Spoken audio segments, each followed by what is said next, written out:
먼저 비주얼 싱킹을 위한 그리기를 실습해 볼까요? 비주얼 싱킹은 생각을 그림으로 표현한다는 뜻입니다. 하지만 그림을 잘 그릴 필요는 없으니 너무 걱정하지 마세요. 지금부터 배울 몇 가지 요령만 익히면 누구나 자신의 생각을 그림으로 표현할 수 있습니다. 그럼 간단한 그림을 따라 그리며 생각을 그림으로 표현하는 연습을 해볼까요? 오늘은 사인펜이나 볼펜, 진한 연필을 이용해서 되도록이면 고치지 말고 한 번에 따라 그려보세요. 가장 먼저 그릴 그림은 그냥 긴 선입니다. 이렇게 선이 시작하는 곳과 끝나는 곳을 생각하며 끊어지지 않게 선을 그려보세요. 쉽죠? 다음은 짧은 선입니다.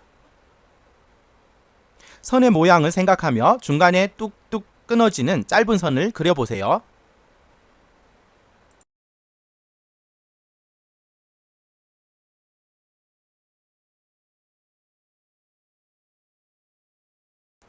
끊어지는 횟수를 늘리면 더 짧은 선을 그릴 수 있답니다. 처음엔 천천히 그리다 속도를 조금씩 올려보세요. 긴 선, 짧은 선, 더 짧은 선을 비교해보고 각각 어떤 느낌이 드는지 생각해보세요. 다음은 점선을 이용해서 회오리 모양을 그려볼까요?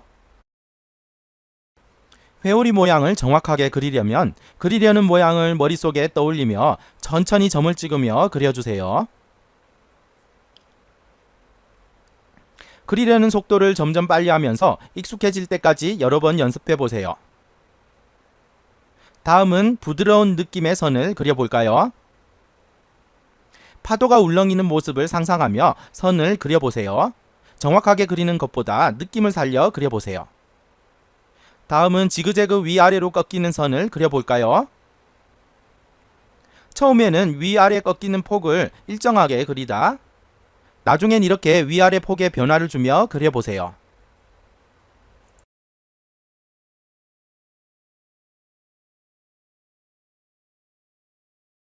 이번엔 동글동글 꼬여서 돌아가는 스프링선을 그려볼까요? 이렇게 선을 한쪽 방향으로 굴려서 스프링선을 그려보세요. 여러 번 연습하면 스프링선으로 원하는 모양을 만들 수 있답니다. 선을 그릴 때에는 모양뿐만 아니라 굵기의 변화를 줄 수도 있답니다. 굵은 선은 테두리나 가까이 있는 것 또는 중요한 것을 그릴 때 사용하고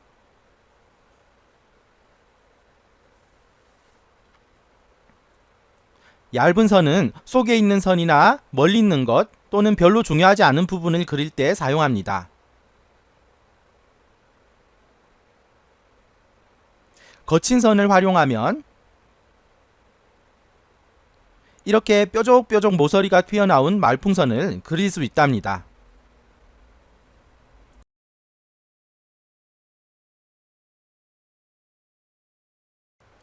그림 속 인물의 표정이 어떻게 보이나요? 네, 불안하고 혼란스러워하는 것 같죠? 이렇게 혼란스러운 느낌은 꼬불꼬불 뒤죽박죽 꼬여있는 선으로 표현할 수 있습니다.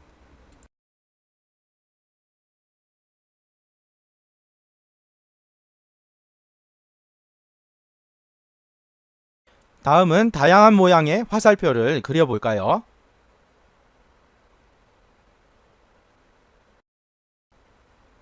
먼저 간단하게 선 한 가닥으로 된 화살표를 그려보세요.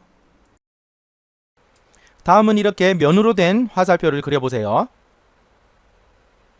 조금 전에 그린 면으로 된 화살표에 부피를 나타내는 선을 그리면 이렇게 입체적인 모양의 화살표를 그릴 수 있습니다.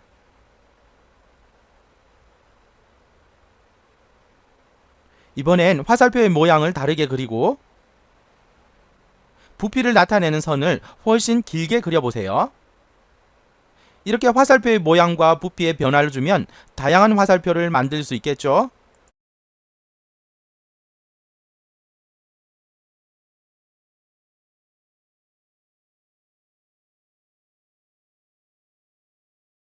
화살표의 뾰족한 머리를 세 갈래로 그릴 수도 있답니다. 이런 모양의 화살표는 어떤 때에 사용하면 좋을지 생각해 보세요. 이번엔 화살표를 그리는 선의 모양에 변화를 주어 보세요. 점선, 구불구불한 선, 지그재그 선을 이용해서 화살표를 그려보세요. 화살표의 머리가 위로 올라가면 상승의 의미를, 반대로 아래로 내려가면 하강의 의미를 나타낼 수 있습니다. 조금 전에 배운 스프링선을 이용해서 화살표를 그려보세요. 올라가는 화살표를 면을 이용해서 그려보세요. 다음은 내려가는 화살표를 면을 이용해서 그려보세요. 이렇게 끝을 갈라지게 하고 몇 가닥의 바람선을 더해서 느낌을 살려보세요. 면으로 된 화살표에 눈과 입을 그리면 간단한 화살표 캐릭터를 만들 수 있답니다. 화살표 캐릭터에 말풍선을 그려 넣어 보세요.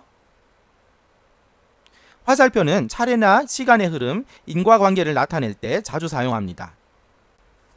가에서 나로 영향을 준다면 화살표도 가에서 나의 방향으로 그리면 됩니다. 가와 나가 서로 영향을 주고받는다면 화살표 머리를 양쪽에 그릴 수도 있습니다. 다음은 다양한 표정의 아이콘을 그리는 방법을 배워보겠습니다. 먼저 행복한 표정부터 시작해 볼까요? 이렇게 기호를 더하면 행복한 느낌을 더욱 살릴 수 있겠죠. 다음은 보통인 표정입니다. 두 눈을 점으로 표현했죠. 이번엔 윙크하는 눈을 그려보세요. 한쪽 눈은 점으로, 나머지 한쪽 눈은 윙크하는 모양을 표현합니다.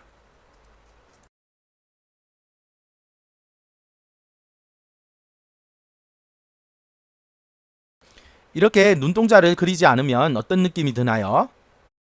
입을 벌리고 움푹 들어간 볼을 표현해 보세요.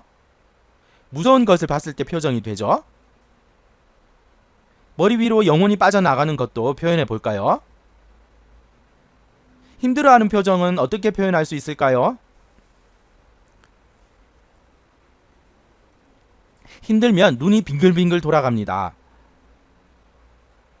숨을 가쁘게 쉬느라 입을 벌리고 땀도 흘리겠죠? 다음은 잠자는 모습을 그려볼까요? 이렇게 감은 눈을 그리고 알파벳 G를 써서 자고 있음을 표현해주세요. 사랑에 빠진 표정은 어떻게 나타낼까요? 사랑에 빠지면 온 세상이 아름답게 보입니다. 그래서 두 눈을 하트 모양으로 표현해주세요. 메롱하고 누군가를 놀리는 표정을 그려볼까요? 이때는 얼굴을 그릴 때 혀를 내밀 부분을 미리 비워두세요.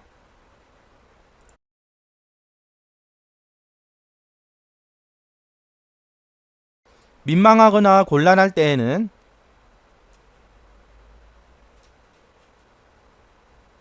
실없는 웃음을 지으며 부끄러워서 눈을 질끈 감습니다. 그리고 식은땀을 흘리지요.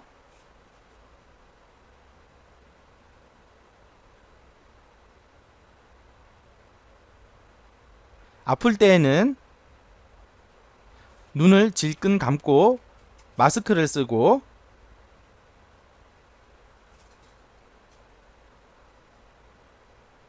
머리에는 열이 나겠죠. 슬플 때에는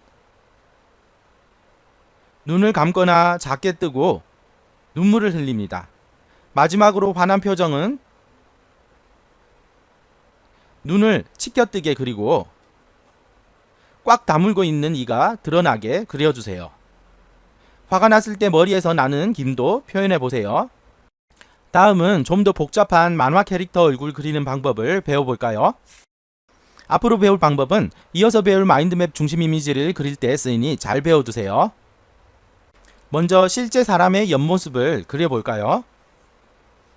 눈, 코, 입, 귀가 각각 어떻게 생겼고 어디에 위치하는지 잘 살펴보세요.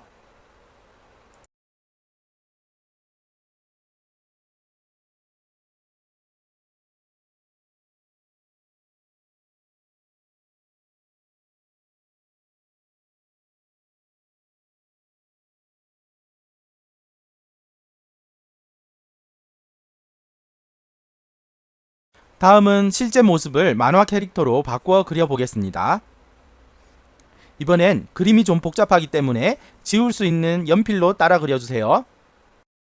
캐릭터를 그릴 때에는 각각의 부분을 단순한 모양으로 나타내면 됩니다. 얼굴은 동그란 모양으로 나타내면 되겠죠. 나타내려는 캐릭터에 따라 동그라미를 길쭉하거나 납작하게 그리고 얼굴을 세모 또는 네모 모양으로 표현할 수도 있습니다. 얼굴을 그렸으면 그 속에 눈, 코, 입을 그려 넣어주세요. 이렇게 얼굴 속에 십자가선이 있다고 생각하고 아이의 얼굴을 그릴 때에는 가로선보다 약간 아래에 눈을 그린 다음 보는 방향을 생각하며 눈동자를 그려 넣어주세요.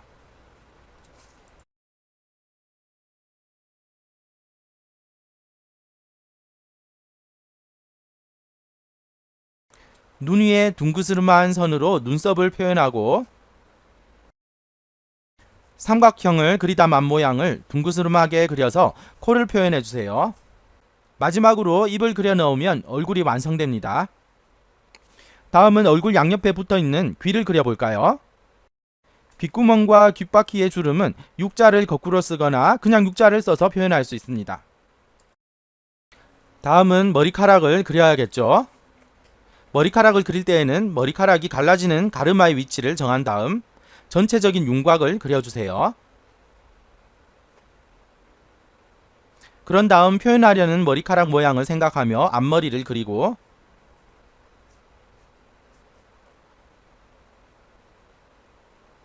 겹치거나 필요 없는 선은 지워주세요.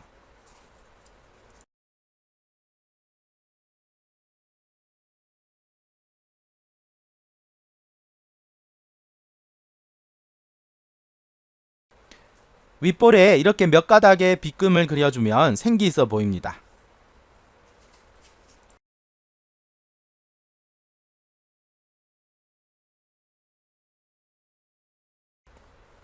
이렇게 귀여운 아이 캐릭터가 완성되었네요.